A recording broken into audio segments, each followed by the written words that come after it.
Hello, everyone, and welcome to Burn the Ship, the podcast that helps entrepreneurs go all in on their business, and we introduce them to professionals that can help them to do so. Today, we have a very special guest. Reese, how are you doing today? I'm doing amazing. I'm so excited to be here. Yes, so happy to have you. Why don't you tell everyone your name and the name of your business? Well, my name is Reese Jackson. I own Savor Training Co. Right here in Atlanta. Awesome. Now, Reese, we understand that time is one of our most valuable resources. So go ahead and tell us a little bit about your journey. Oh, wow. Okay, so I would say my journey started at a restaurant here in Midtown in Atlanta as a hostess. Mm-hmm. And when I say they blew my mind, they blew my mind. I learned so much about hospitality and wine and folding napkins. That's it's an art, right? Yes. And it made me fall in love with the hospitality industry. So from there, I worked my way up to being a busboy. Okay. I worked hard to become that. And then I worked my way up to being a server, worked my way up to being a bartender, bar manager, AGM, store manager. And then I was like, well, where do I want to go from here? Yes. And I noticed that there was one scary moment in every manager's life when the health department walks in. Oh, yes. And when I tell you terrified. The owners are scrambling, the GM's scrambling, the DOs are scrambling, right? Director of operations. And I'm like, I don't want to scramble. Yes. So I started deep diving into health inspections and food safety and what do they expect from us? Like, what should the restaurant look like? What should our paperwork look like? What documents should we have? And as I began to answer those questions is when I learned about ServSafe. Okay. So a lot of restaurant managers, operators know about ServSafe, and I had to take that course as a manager. Okay. So you sit in a classroom with a whiteboard and some videos, and you learn about the basics of food safety. That instructor had been doing ServSafe training for like 20 years, right? And I was like, so this is it? This is all you do is talk to people about washing their hands all day? He's like, yes, me and my wife. It's all we do. And he's like, I love it. I love the flexibility. And I'm like, I don't have that. Yes. Let me look into it. Yeah. So I looked into becoming a ServSafe instructor. And then once I realized that that's what I wanted to do, I kind of went in on it. So I would manage the restaurant 5 days a week. And then my 2 days off, which were weekdays, I was teaching classes. Okay. So that was the beginning of my story. Awesome. Now, seems like you had grown up through the ranks, so you know all of the parts of the restaurant. Yeah. Then you start to venture off and say, hey, look, I'm going to do this subset of service for the restaurant. And you're doing both at this time. Now, I know you have your own business, so there is something that happened that made you say, hey, look, I'm going to leave my experience and go all in on my business. What was that event that happened? So I started the business, I was doing it part-time, right? In 2017. So summer 2017 is when I became an official instructor. I got my business license. So I was a part-time business owner. And maybe, I'm guessing August, I got pregnant. Okay. And I was so excited about it. I've always wanted a boy. I was like, it's going to be a boy, I found out in December of that year that it was in fact a boy. Nice, and I was like, I'm going to build this for him. Okay. And I remember I was a store manager. I was managing, my own location. And I was... This is so gross. I'm so sorry. Okay. I was pumping on my brakes, right? As a store manager, you don't really get breaks. You're kind of just in a back storage room. Yes. It probably wasn't the most sanitary. I got you. But I was like, I can't do this. I'm missing his life. So I had to make a decision to leave insurance and security behind and go all in if I wanted to build something for him. Yes. Makes a lot of sense. Yeah. Family is definitely a good reason for you to go all in on your business and create that legacy for your family. Now, tell us about your business. What is it that you do? Tell us the ins and outs. Yeah. So, like I said, it started off with teaching ServSafe. And I was doing classes 90 miles an hour, right? I did a ton of classes. And then... they actually sent me a DM. It was the daughter of a CFO for this big restaurant company. You should talk to my dad about doing, ServSafe for them and mock health inspections. Okay. And I was like, that makes so much sense. And then I believe somebody else, like in the class, said, hey, can you come to our restaurant, like do a mock health inspection? Like it was like the Twilight Zone. Okay. Like it was definitely like the client's idea. This was not my idea. And I was like, well, why not? I've been deep diving into stuff for, it was like maybe almost a year at that point, just diving into food safety. So I did. I went all in on like training restaurants on how to prepare for their health inspections. So those are like the two branches of my company. The ServSafe class and the mock health inspections are like health inspection trainings is more of what it's like. Okay. Because when you say mock health inspections, you're like an extra judge. I don't want to be an extra judge. I want to come in and teach you how to successfully go through a health inspection and what do you need to have, like the solutions to the problems in advance. So that's what it should feel like. That's what I want it to feel like. And I feel like my clients feel that support. Like I come in, I'm like, okay, let's put in a shelf here. Let's get this refrigerator fixed. Let me connect you to an IT guy. Let me ... and just fix all the problems they didn't even know they had. Okay. Makes a lot of sense. Now, there are tons of levels of restaurants. So as we try to create the framework of what the ideal restaurant is for you, is that the quick serve? Is that the sit down? What would you say out of all the restaurants is the ideal restaurant to introduce you to? You know, I love them all, but I love my sit-down restaurants where the servers still go to the table. Those are like my bread and butter. I have a couple of restaurants who like Michelin Guide. Those are my babies. Oh, nice. Because they take so much care. And I love to work with restaurants who really care about the guest experience, who really care about training their people. Because when you invest in your staff, that makes all the difference in the world. And they feel that. They feel that training as an investment into their future because what I train them on isn't stuck in the building. When they go to another restaurant, they take that training with them. So they see it as an asset on all fronts. So I would say my sit-down restaurants, you know, somewhere between like that 100 to 350 type of seating.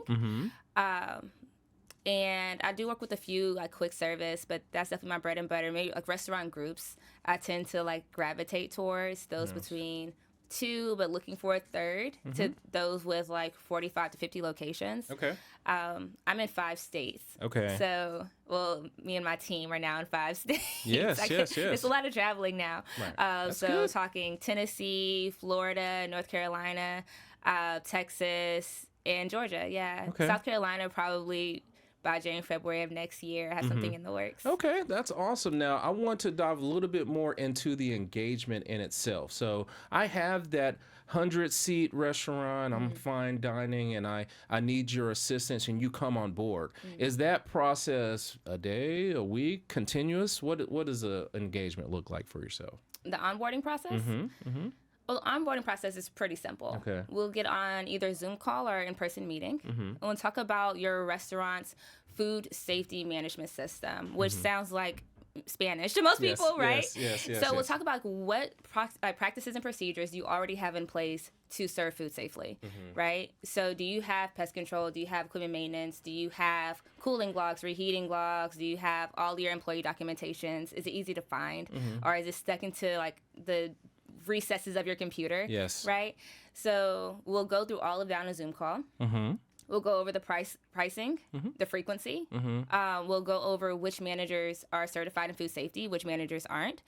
And we'll come up with a plan for you. We usually do it within an hour phone call. And so I'll send out the contract based on everything we discussed, sign it digitally, and we're off to the races. Awesome. As we talk about those engagements, you know, we met through networking. It was a networking referral. And I'm going to be out and about talking to all different types of business owners, business representatives, and I want to hone in on referral partners. Like for us with the credit cards, a CPA is a good referral partner, a software developer is a good referral partner. Who does that look like for you as I'm out and about networking? Who's a good referral partner? I love... Oh my gosh, that networking group that we're part of, amazing, right? I love networking with like my whole heart. I especially enjoy working with people who are like from the ground up with their restaurants. So like restaurant attorneys, restaurant consultants, or like expediters, because they're at the very beginning with me. Okay. So a lot of times I'll bring on clients right on the cusp of getting their first initial health inspection. Okay. So they're like, once we get this inspection, we can open our doors and serve guests. Okay. Okay. They're coming tomorrow. Reese, can you come today? And usually I can kind of make that happen. Yeah. You know, I move some things around. Yes. Yes.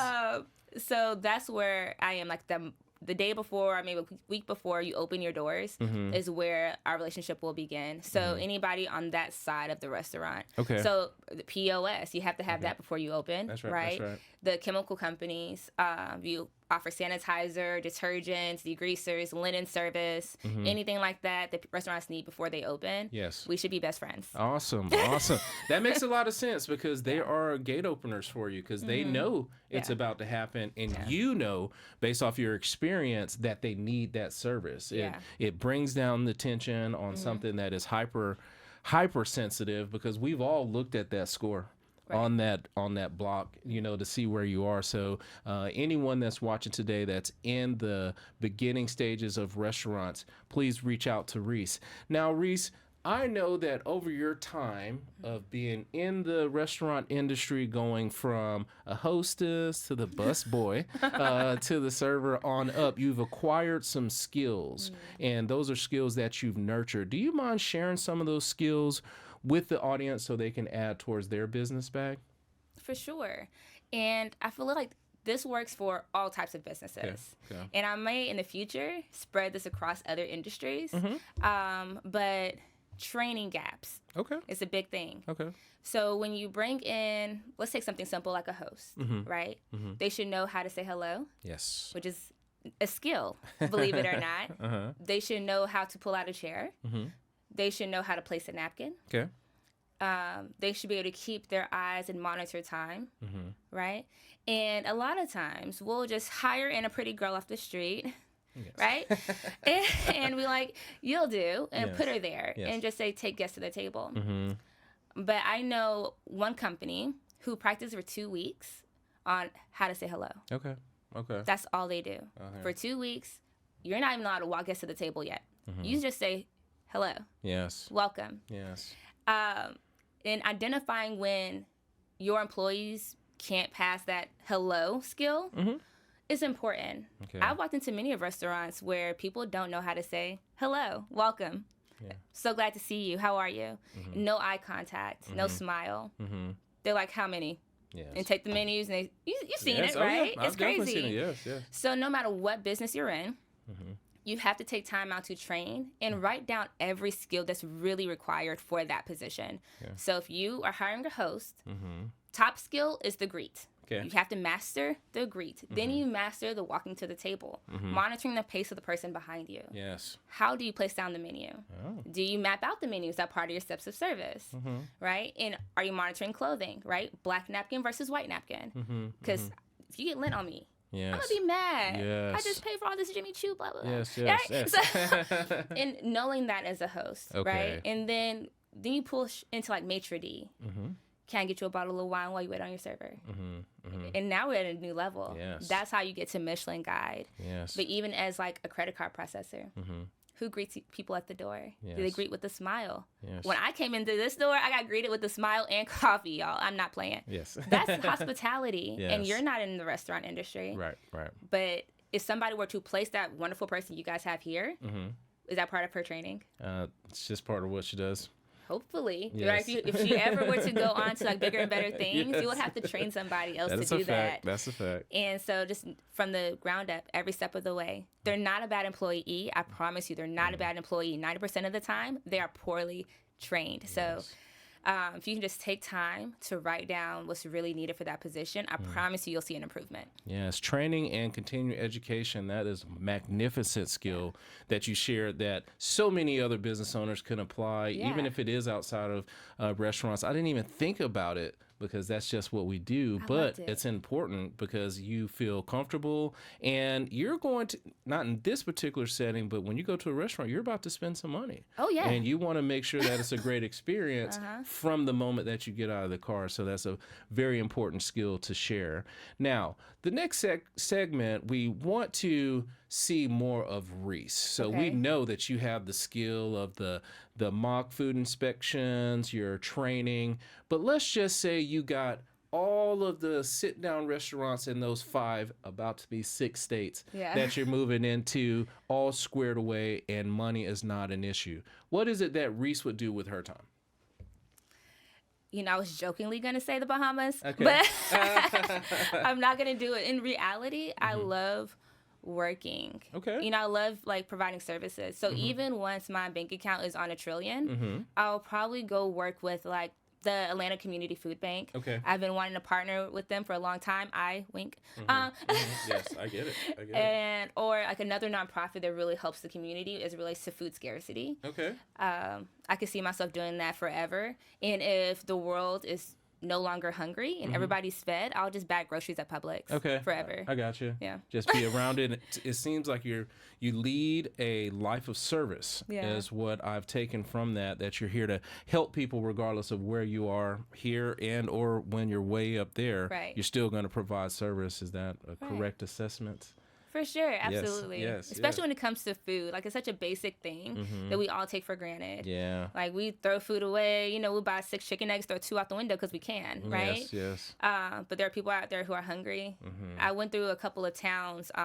Actually, was in North Carolina yesterday, and I drove through some cities, and I was like, there are no restaurants here. It was like a food desert for miles and miles and miles, and I know they didn't have any public bus systems. So I'm like, how do these people eat? If there was a storm or a bad hurricane came through or a tornado, how would they find food? Oh, man. And the fact that we have that issue in 2024 in America, it just bothers my heart. Yeah. Well, any way we can aid you in that line of service, please let us know. We truly do appreciate what you're doing there. Now, for the people that are watching today, if they want to learn more about how you can help them with those trainings, as well as when it comes to those food inspections, what is the best way for them to get in contact with you? Oh, yes. Just send me an email. I check my email like text messages. So Reese at savortraining.com, REESE at savortraining.com. That's SAVOR training.com. Or you can follow me on TikTok, Reese for Restaurants. That's a good one. And I'm also on Instagram at I am Reese Jackson and Savor Training. So at I am Reese Jackson or at Savor Training. Either one. You got both handles. Okay. No worries at all. I'm pretty sure people will reach out to you because your story is interesting about how you started at a lower level of the restaurant and now you're actually teaching the restaurant. So that's a magnificent journey that people will want to hear. Now, as far as with you coming in, we truly do appreciate you sharing. We know that it takes a lot for some people to tell their story and peel back those layers of the onion a little bit since we're talking about food. Love it. So we want to honor that by giving you the last word to the people that are watching. So can you please focus on camera 1 and tell the people something good? Well, if I had to wrap up this wonderful meeting in any way, I would say take a step back and really analyze. We're at the end of the year, and I want to make sure that we go into the next year being the absolute best. So what does your training program really look like? How can you make yourself and your team better? Because preparation beats intelligence every time. Awesome. And to everyone that is watching today, like I said, reach out to Reese. We definitely appreciate you coming on today. Thank you so much for coming by. Thank you. This was fun. Yes, and to everyone that is watching, be kind and thanks.